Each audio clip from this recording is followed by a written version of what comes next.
Bom dia! E antes da gente se aceitar na dimensão das nossas capacidades, a gente vai aprender que a gente precisa muito e merece se aceitar na dimensão do ser. Muito bom dia nessa sexta-feira. Vou despertar as pessoas, né? Estou atrasada hoje. Vou enviar para as pessoas avisando que ela não desistiu, ela segue aqui, ela continua aqui, minha gente. Laís, me perdoe, porque Laís é pontualzinha assim, né? Pam, 77, Laís já tá ali e eu não estava, mas cheguei agora. Vamos lá.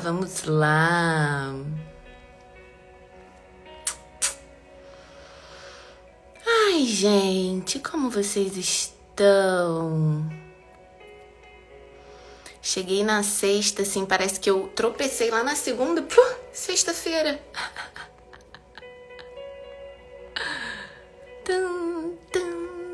Desafinada nessa manhã de sexta, gente. Nossa, como a bichinha tá desafinada. Mas tudo bem. Enviei. Bom dia, Laís. Bom dia, Sandra. Então, vamos lá. Hoje é um pouquinho mais assim profundo, talvez, mas hoje não tem tanta conclusão. Hoje eu vou abrir uns negócios e vou deixar você concluir, tudo bem? Essa semana passou muito rápido. Foi bem interessante, assim, fiz bastante coisas, mas foi um tropeço, né? Blum, cheguei. Mas tudo bem, amanhã é final de semana. E eu aproveitei também, como a gente deu uma passada, né, essa semana em várias coisas que iam se linkando. Eu peguei aí, assim, ó, várias pra gente passar de novo, pra ver se a gente dá uma condensada em tudo, se todos esses ingredientes viram um bolo no final. Tudo bem? Ah, Laís, sabe o que eu queria te pedir? Eu sei que você faz anotações e coisas. Eu amei aquela foto do post-it. Assim, achei aquilo uma graça. Se tiver mais, eu quero, tá? Ou você me marca ou manda pra mim, tá bom? Então, vamos lá. Uma das coisas que ficou bem recorrente essa semana foi a questão da gente... a sensação de pertencimento, né? A gente ser útil na nossa comunidade, o quanto servir ao outro proporciona essa sensação de valor e, consequentemente, de eu sentir que eu tenho valor, eu me sinto capaz, me sentindo capaz eu tenho coragem, e tendo coragem eu acesso à felicidade, enfim, uma série de coisas, né? E aí eu quero falar algumas coisas que vão ajudando a gente a construir tudo isso. E aí é muito interessante que, para eu entender, né, como eu tô inserido numa comunidade, numa sociedade, é interessante eu saber também o que é o eu sozinho, não o eu nessa complexidade, mas o que é o indivíduo, né? Pra que eu quero que eu entenda o que é o indivíduo e o individualismo, digamos assim? Porque a gente já comentou aqui que muitos dos nossos problemas vêm ali das nossas relações interpessoais. E se a maioria dos nossos problemas vem das relações interpessoais, eu poderia ousar e dizer que uma chavezinha da nossa felicidade também está nas nossas relações interpessoais. E aí a gente já chegou também num lugar de falar da divisão de tarefas, que muitos dos nossos problemas vêm porque eu não entendo o que é tarefa minha, o que é tarefa do outro. Várias vezes, principalmente em família, né? Isso acontecia muito comigo aqui em casa. E eu pude comprovar que quando você dá uma desemaranhada nesses fios das relações, onde a gente deixa a tarefa de cada um para cada um, não é largar o outro e falar assim, não é isso. Mas quando a gente consegue entender o que é tarefa do outro e o que é tarefa minha, além de me dar um pouco de paz, também me dá um pouco de responsabilidade. Eu vou chegar nesses dois lugares, tudo bem? Mas quando eu falo às vezes, né, separação de tarefa, parece que eu vou romper os laços com o outro. E não é isso. Mas entender que separar a tarefa é eu sou eu, você é você. Ok, Natália, óbvio, eu sou eu, você é você. Mas a gente entender que individual é a menor unidade composta, não pode ser dividido. E no meu individual, muitas vezes eu acabo, como eu tô tão emaranhado com tudo, né? E é muito curioso, porque eu tenho essa dimensão do meu individual, mas a gente trata na sociedade, ao mesmo tempo que eu me sinto emaranhada com todo o resto, quando chega em mim mesmo, no meu corpo, a gente foi aprendendo a separar tudo, a gente quer se tratar tudo separado, né? E eu vou trazer essa perspectiva, como já venho trazendo, e muitos de vocês aqui já sabem, do contradualismo, né? Do que é isso? Não existe mente e corpo.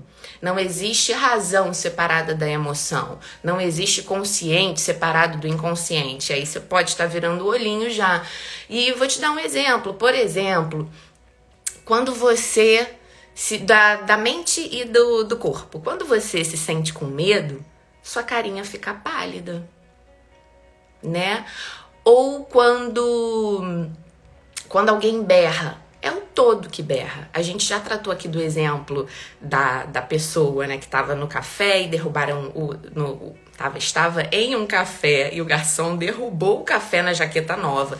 E do nada não, né, desse evento, a pessoa levantou e gritou com o garçom e quis botar isso na conta da raiva, né? E não ele poderia ter escolhido uma comunicação, lembram desse episódio? E aí eu falei assim, ok, se você tá justificando isso num rompante, mesma coisa que você gritou com o cara, você poderia ter esfaqueado só porque você sentiu raiva? Não, né? Teve o exemplo da mãe com o filho, não vou repetir. Mas pra gente entender que eu sou um todo e que eu posso, né, de alguma forma, fazer essa divisão, mas que não é tão divisão assim. E aí, chegando lá, novamente, na separação das tarefas, nos relacionamentos interpessoais, que todos os nossos problemas vêm de relações interpessoais e que separação de tarefa é igual a eu desembaralhar, desemaranhar esses fios. Isso seria o ponto de partida. E várias vezes a gente não quer, a gente desemaranhar isso, a gente fica achando que isso é uma conexão, né? A conexão que a gente tem na nossa família e tá tudo ali bagunçado, tudo bem emaranhado. E o exemplo que eu vou dar disso, quando a gente tá ali, não tá com a separação de tarefa muito clara, quando a gente tá todo emaranhado, e não entende muito bem qual é o nosso papel. Aqui em casa, né? Minha mãe, meu pai, eu e meu irmão. Meus pais sempre trabalharam muito, desde muito nova eu cuidava do meu irmão. Isso sempre trouxe muito conflito, porque em vários momentos eu não estava ali no meu papel de irmã, mas eu estava querendo ocupar um papel de mãe que não era meu, e óbvio, ele não me respeitava. Durante a semana ele até era obrigado a me obedecer, não necessariamente respeitar, e final de semana minha mãe chegava, as regras eram outras, aquilo tudo ficava bagunçado, mas ao mesmo tempo eu tive que... Eu sentia que eu não ocupava tão bem o meu papel de filha e me faltava. Não sei se alguém já viveu uma coisa assim, provavelmente sim. E isso causava problema. E quando a gente cresceu, então, isso continuou a trazer mais problema ainda.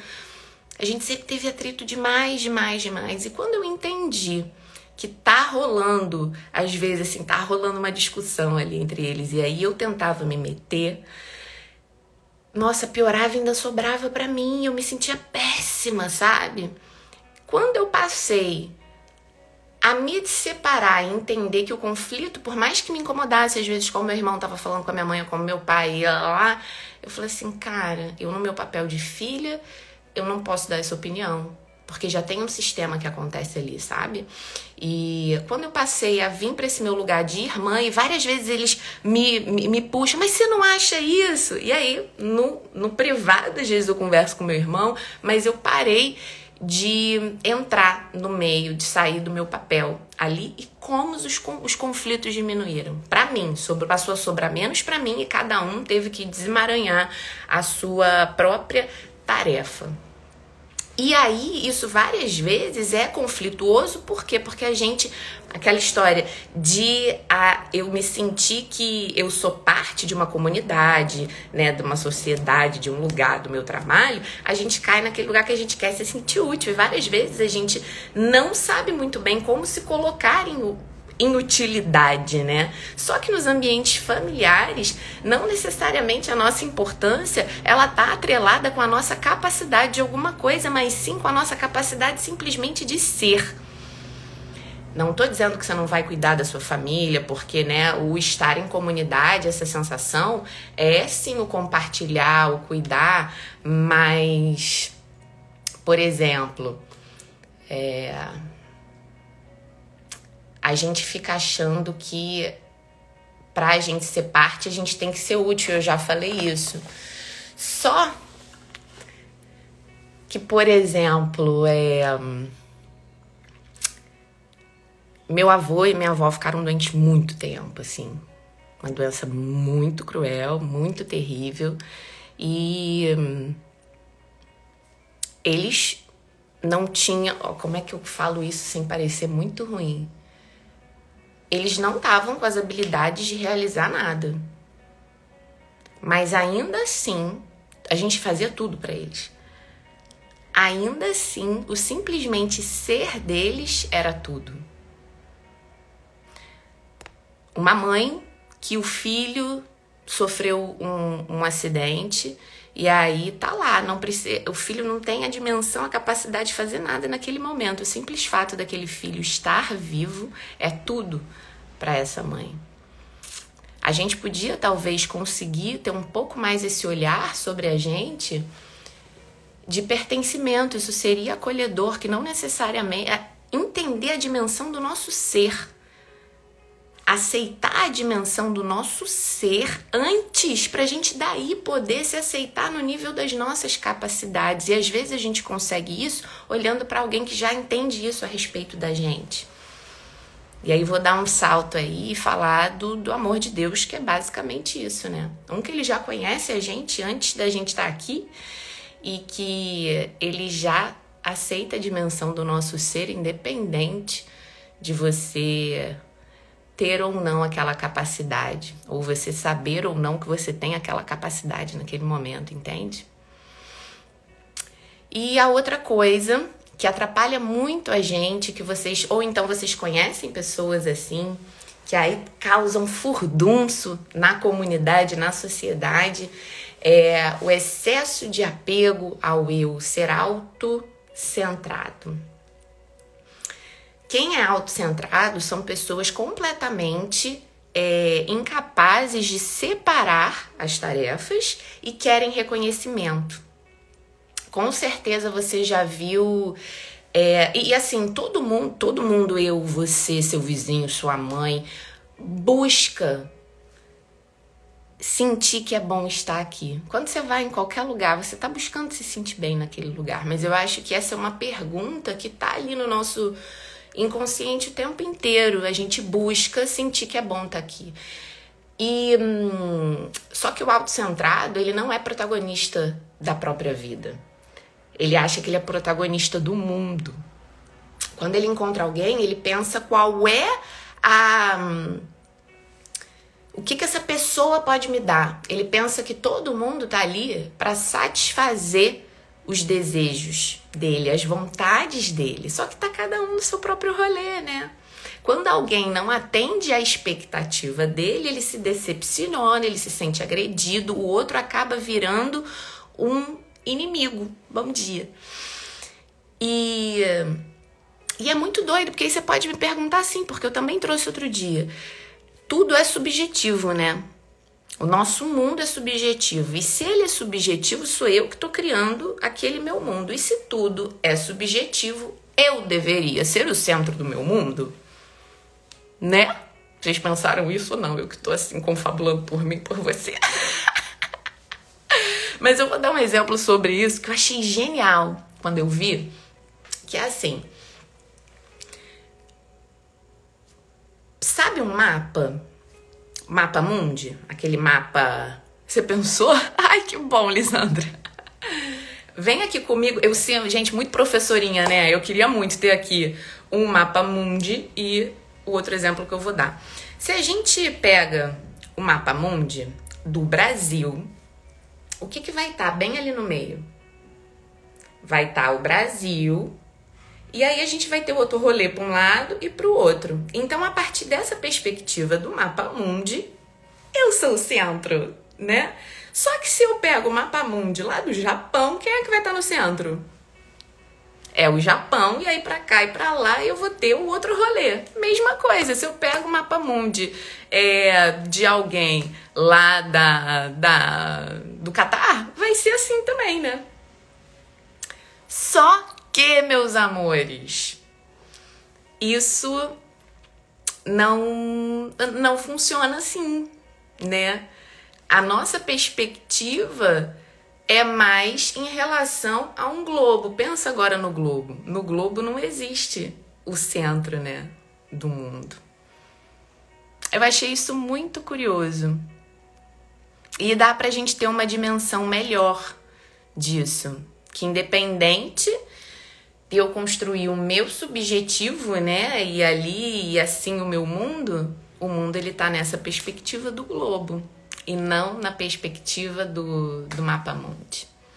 E aí vamos agora, nesse sentimento de pertencimento, assumindo um compromisso ativo, a gente só vai alcançar esse pertencimento com esforço próprio. Só assim, com algum tipo de esforço próprio. Nós pertencemos a uma comunidade, né, que é o maior exemplo do país, a Terra, o universo. O senso comum de uma autoridade maior está sempre envolvida nisso. E aí eu vou chegar um pouquinho também na outra coisa que eu tinha dito do relacionamento, né? Que a gente falou que eu queria conversar um pouquinho do relacionamento horizontal.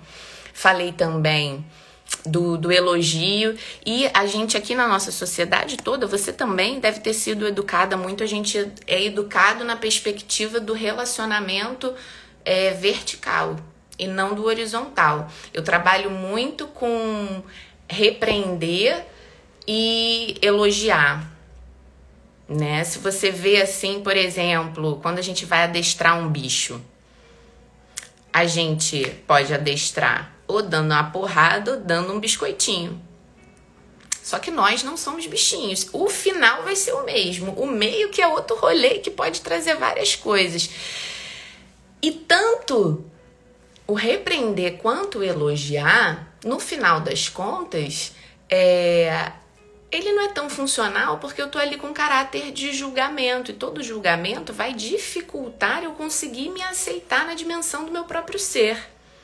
E, consequentemente, tira um pouco da minha liberdade. No elogio existe o julgamento de uma pessoa que é hábil por uma pessoa inábil de alguma forma, né? A gente falou disso ontem. E acabei de falar da recompensa, da punição, e a gente associa o elogio também a isso. O elogio, ele pode ser até uma manipulação e uma intervenção. Quanto mais elogiado, mais a pessoa tende a acreditar, mas no fundo ela não acredita. Porque se fosse assim, todas as vezes que falaram, nossa, você é incrível, nossa, você é linda, você ia estar se sentindo o último biscoitinho do pacotinho lá de chocolate, e você não tá. Entende? No encorajamento, a pessoa sente coragem, porque ela sente que ela tem valor. E se alguém sente que ela tem valor, ela pode se aceitar como ela é. Quando eu me aceito como eu sou, eu consigo sentir que eu tenho valor, e aí eu consigo me colocar dessa forma na sociedade. A solução a gente conversou aqui, que é eu ser útil a alguém. Aí eu tô num processo de revisãozinha, né, com vocês, assim. Antes de eu me aceitar no nível das ações, eu preciso me aceitar no nível do meu ser. E aí eu venho lá no exemplo que eu dei da nossa família. quando a gente tá num relacionamento vertical, a gente acaba fugindo da nossa responsabilidade. Calma.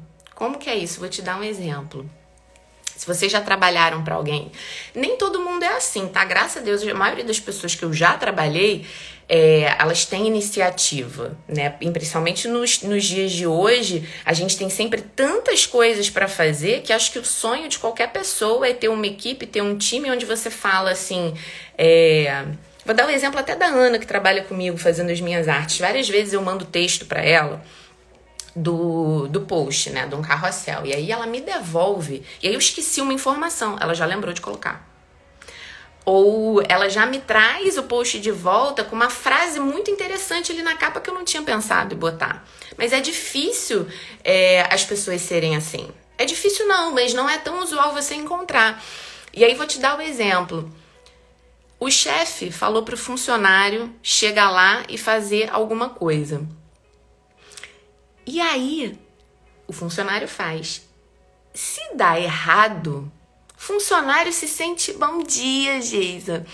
Se dá errado, o funcionário ele fica ali tranquilo, porque assim, de quem é a culpa? Porque a gente ainda trabalha muito com a culpa, né? E não com a autorresponsabilidade. A culpa foi do meu chefe, foi ele que mandou eu fazer isso. Então você entende que em alguma parte aí de você, você fica satisfeita com os relacionamentos verticais? Porque alguém manda, você obedece. Se dá errado, a culpa é da pessoa, a culpa não é tua, logo você não podia ter feito nada e você está em paz. Só que na sua própria realização, isso te atrapalha, cara. Isso te atrapalha muito. Entende? Porque enquanto eu tenho as minhas questões e eu fico botando na conta do outro, distribuindo BO aí pelo outro, e o outro é o outro, e eu sou eu, o outro não pode fazer nada por mim. A gente pode encorajar, a gente facilita. Eu gosto muito dessa palavra facilitar. Enquanto pedagoga, professora de yoga, artista e ativadora de pessoas, sei lá o que você queira me chamar, eu falo que eu facilito o seu contato com um outro rolê. Eu falo que eu faço uma facilitação. Por quê? Porque eu posso botar a mesa na sua frente, posso cozinhar para você, posso preparar, sabe, mesa posta? Ai, gente, acho tão lindo. Aqueles enfeites, não sei o quê. Eu posso pegar a faquinha, o garfo, botar ali na sua mãozinha, eu posso até abrir a boca. Brother, do jeito que eu sou, se eu pudesse, eu mastigava para você só engolir. Mas nada adianta se você não tem a fome só você pode ter. Então, essa fome, e tem gente que até a fome fica botando na conta dos outros, cara. E não vai rolar, você não vai fazer nada. Entende? É o teu BO. Pega a tua treta. Pega a tua cruz. Ao longo da história, gente, a cruz foi queimada, ela foi exaltada, ela foi de tudo. Mas a única coisa que não dá é pra ignorar. Ninguém ignora a cruz. Então, assim, enquanto você estiver aí, na sua vida, querendo ignorar a sua cruzinha, não entendendo que ela tá ali pra você, meu amor, você vai ficar aí, ó, puxando corrente. Porque ela é tua. Cada um tem a sua. Você vai encontrar pessoas que caminham com você. A gente tá sempre à distância de uma pessoa pra chegar onde a gente quer também, contato e não sei o quê. Mas no final do rolê, meu amor, escreve aí de quem é. Assim, a cruz é minha. Tá? E entendendo isso, a gente chega no ontem, no que a gente falou ontem. Então, assim, tô dando esse super rolê ali, né? Uma última frase que eu vou deixar aberta para você interpretar. A autoconsciência excessiva sufoca o eu. A autoconsciência excessiva sufoca o eu. Não vou desenvolver essa, tá? E a gente chegou e falou da autoafirmação não e autoaceitação sim. Porque simplesmente, se eu consigo simplesmente, né? Porque é difícil aceitar a nossa incapacidade. Aceito eu incapaz e segue fazendo o nosso 60% ali e se pergunta como eu faço para chegar nos 100, meu amor, você tá em movimento. Eu tô na resignação afirmativa. Eu não consigo mudar o que eu nasci, mas eu faço um uso diferente do meu equipamento. Eu foco no que eu sou capaz, no que eu consigo mudar, ao invés do que eu não consigo mudar. E aí eu chego naquele aceitar o insubstituível, mudar o que dá para mudar. Eu tenho a serenidade, mas eu também chego na dimensão da coragem, que a coragem tá ali. No todo, eu preciso de coragem para ser feliz, eu preciso de coragem para ser livre, coragem para desagradar. E tem uma frase aqui que eu gosto muito da resignação, né? Que a gente falou da resignação afirmativa, que a resignação, ela parece um pessimismo, mas ela é uma compreensão firme da realidade. Vou parar 10 segundinhos para você ouvir. Darei um golinho de café e um golinho de água. E a última coisa que a gente vai falar hoje é de confiança, que não é fácil. Até porque a gente vem de uma dimensão do não conseguir confiar no outro, né? Então eu acho que de alguma forma a gente acaba trazendo que a gente não confia nem na gente. Que a gente se trai, a gente diz não pro que a gente quer, a gente diz sim pro que a gente sabe que não devia, e aí a gente chega num rolê que a gente não confia nem na nossa própria vontade.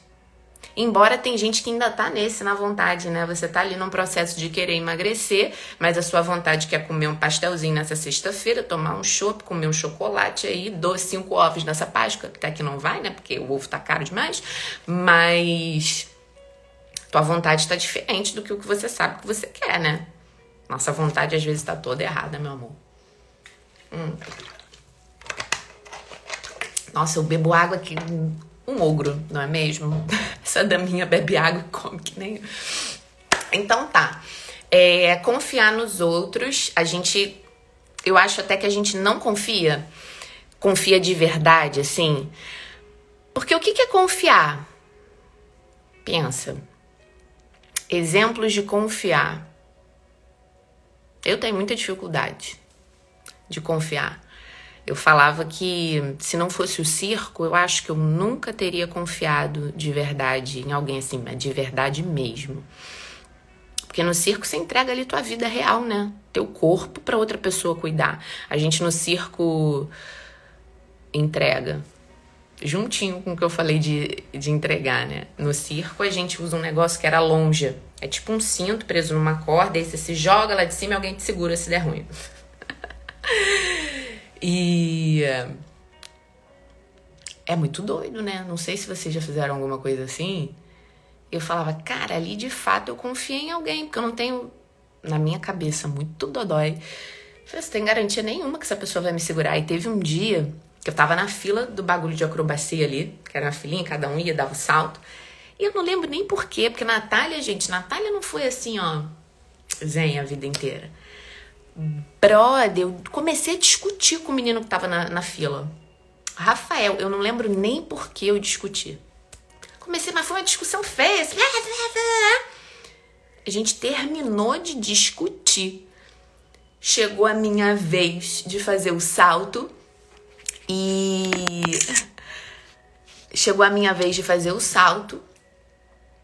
quem é que tinha que me segurar? Rafael, gente. E eu era muito desaforada. Eu ainda virei pra Rafael. Eu tava ali, eu ia ter que saltar pra trás, assim. Ainda virei aqui pro lado e falei pra Rafael, ó, tu vai me segurar, hein? Para de palhaçada. Que pessoa, gente. Que pessoa. E ali eu senti que eu confiei, porque eu não tinha garantia nenhuma. Não tinha, assim, eu concordaria se o moleque não me segurasse. E ele me segurou. E a gente, como tá num mundo duro, quando o outro entrega o corpo dele na minha mão, aí eu nem durmo. Mas isso é muito lindo, porque você tem esse senso do cuidado bem desenvolvido, né? Várias vezes, e muitas das minhas alunas eu falo isso, que elas não... É um oposto, né? O amar o próximo como a ti mesmo, às vezes a maioria da gente, a gente ama o outro mais do que a gente. A gente sabe amar o outro, sabe cuidar o outro, mas não sabe fazer isso com a gente, né? É curioso. Mas enfim, vamos voltar lá. Vou dar um exemplo que eu acho bem interessante. Eu sinto que várias vezes a gente confia, a gente quer confiar com garantia. Só que a vida, a gente não é um banco, né, na vida. Porque o banco, ele tá ali, ele te empresta o dinheiro, ele não te empresta assim de olhinhos fechados. Você tá ali, ele tem garantia que você vai pagar. Já tá ali no débito automático, amor. O dinheiro bateu na conta, tua conta já saiu. Confiar, assim, é fácil pra caramba, não é? Só que nas nossas relações, na nossa vida não é assim. Na nossa vida, a confiança não é um empréstimo de banco. Na nossa vida, a confiança é acreditar incondicionalmente. Mesmo sendo passado para trás algumas vezes. É aceitar ser avalista de alguém. Nem sei se hoje em dia ainda existe isso. Existe, gente? Você ser avalista, você quer alugar uma casa, você tem que arrumar uma pessoa que chega, que tem algum bem, que vai falar assim, ó, se fulaninho não pagar, tá tudo certo, leva minha casa aí. Né? Acho que hoje em dia, não, já tem bastante tempo. É mais assim, você já deixa um cheque ali de depósito, né? E vai, porque é difícil. O fiador. O fiador. É doido, né? E aí eu chego pra vocês no que? Se a gente tem dificuldade pra confiar, é porque confiar é incondicionalmente, eu não tenho garantia. O oposto, qual seria o oposto da confiança? Essa é fácil.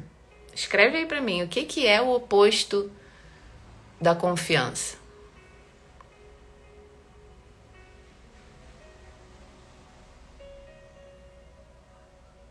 A dúvida. Que relacionamento bom pode sair da dúvida? Que relacionamento bom pode existir sem a confiança? E talvez você entenda isso quando eu falo assim, sei lá, você e seu namorado, você com seu amigo, né? É fácil entender o não ter confiança com o outro, né? Parece plausível. E aí você tá dentro de você tá dentro de você mesmo. Olha que loucura eu não confiar em mim mesma. Vindo desse rolê aí, desse pensamento, chega a ser feio, né? É tipo, cara, eu não vou ser melhor amiga de mim mesmo, não confio em mim. Toda ressabiada, né? Mas fechando a questão do que é tarefa minha e do que é tarefa do outro, vou dar um exemplo aqui da separação de tarefa nesse sentido. Quem vai trair a confiança é o outro. Você não. Você não pode fazer nada. É tarefa do outro. Você só confia ali. A confiança incondicional é um meio para o relacionamento horizontal profundo. E eu tenho certeza que todo mundo está buscando um relacionamento mais profundo. Porque mais profundo significa mais alegria. A gente tem medo, mas eu tenho, cara, certeza que na profundidade tá a maior alegria. Tudo que é raso são alegrias rápidas. Agora, uma grande alegria, ela tá ali direto com a profundidade. Só que a gente tem medo, a gente não quer confiar. E aí, a única coisa que eu sinto, assim, de dizer nessa sexta-feira, pra gente fechar e ir pro nosso boot, é uma frase muito simplesinha, que nem é frase de efeito, não é frase de final. É que, independente de você conseguir acreditar ou duvidar, nós devemos enxergar que nós somos companheiros um dos outros nessa caminhada. Quando a gente enxerga isso, é mais gostosinho de viver, sabe? Todo mundo. Se a gente saísse na rua agora e todo mundo se tratasse nem companheiro um do outro, gente, a vida seria tão mais fácil. Das coisas mais simples, até entrar num ônibus que você tá cheio de bolsa e a pessoa apoia teu braço. Sei lá, é muita coisa. Se organizasse direitinho, todo mundo... Essa frase é de uma... Eu adoro ela, gente. Eu tava, acho que tava num bloco de carnaval na Praça 15 e tinha uma frase gigantesca, assim, como é o nome? Uma faixa, né? Escrito, se organizar direitinho, todo mundo... Vocês já viram essa frase? E eu gosto de trazer ela aqui, assim, pra nossa vida, porque eu tenho muito a sensação que se organizar direitinho, gente, fica bom pra todo mundo. Mas aí que hoje vai pro seu dia, achando que todo mundo é seu companheiro. Tá? E que nessa sexta-feira você consiga também ser companheira de você. Hoje, ao longo do dia, nos stories, eu vou falar um pouquinho na nossa programação de autocuidado com óleos essenciais. E que se você não consegue enxergar o outro enquanto companheiro, mas que você consiga se enxergar enquanto companheira. Enquanto sua melhor amiga, nem que seja ali por meia horinha, sabe? Se fazer uma massagenzinha, botar um perfuminho pra você mesma, ver uma coisa, se dar uma coisa que você gosta. Sexta-feira, final de semana, a gente tem mais tempo pra isso, tá? E aí eu separei hoje pra concluir esses últimos dias que os nossos boots foram orações desse manual de oração, né? Que maneira a gente ter manual para coisas que parecem mais subjetivas, só que a oração, ela é presente ali, ela é mais real. A gente aqui tá cada vez mais desenvolvendo uma fé que não é o arrepio, né? Ela é racional. E aí eu separei aqui duas, bem pequenininhas. Vou na da generosidade. Se eu sentir, eu vou na do onde estás. Mas eu vou na da generosidade, pra gente viver bem o nosso dia, tudo bem? Então, pés firmes no chão. Abre seu peito.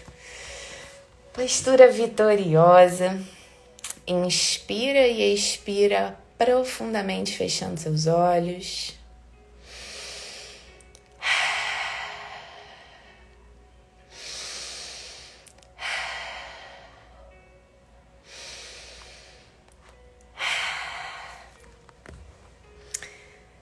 Senhor, ensina-me a ser generosa, a dar sem calcular, devolver bem por mal, servir sem esperar recompensa, aproximar-me do que menos me agrada, fazer o bem ao que nada pode retribuir-me, amar sempre gratuitamente, trabalhar sem preocupar-me com repouso, e ao não ter outra coisa que dar, a doar-me em tudo e cada vez mais àquele que precisar de mim, esperando só de ti a recompensa, ou melhor, esperando que tu mesmo sejas minha recompensa. Esfrega uma mão na outra, cobre os olhos com as mãos, coloca um sorriso bem grande nos seus lábios, abre os olhos dentro das mãos, afasta as mãos. Bora viver. Nessa sexta, celebro com vocês mais uma semana do nosso mover.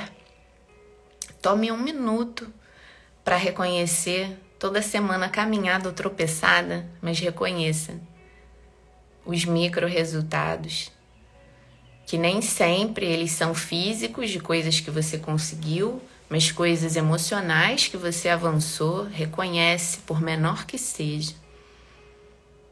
e oferta. Oferta tudo isso. A sua existência, a sua vida. Olha para sua vida e dá. Oferta isso de presente para ela, para você. Feliz sexta-feira, um ótimo final de semana. E a gente se vê segunda, se antes disso sentir saudade, venha nos stories, me mande uma mensagem.